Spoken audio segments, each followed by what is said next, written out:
Hi, this is Max and Jacqueline for our Mastering Electronics Lab 6.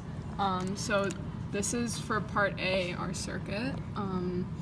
And so our potentiometer right now is set at 1,880 ohms.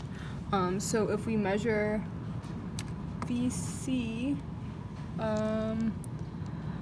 we get a reading. It's not touching.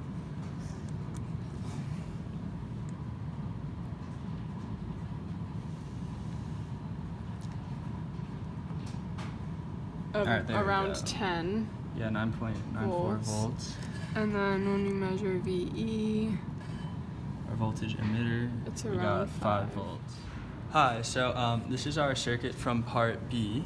So this is emitting a 1.7 milliamp constant current, and we can see our voltage across VC is 3.09 volts, and then our voltage across VE is 1.61 volts.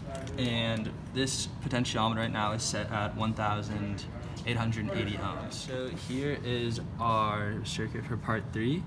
And over here we have the waveform generated it.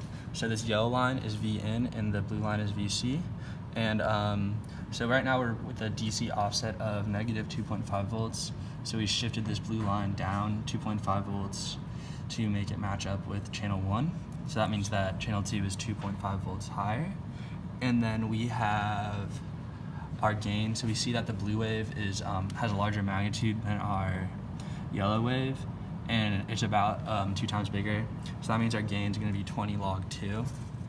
And then finally we have our phase, and we can see that these waves are like pretty much inverse, which means that there's a gain of 180 degrees, a phase of 180 degrees. For our frequency network sweep, here's our output.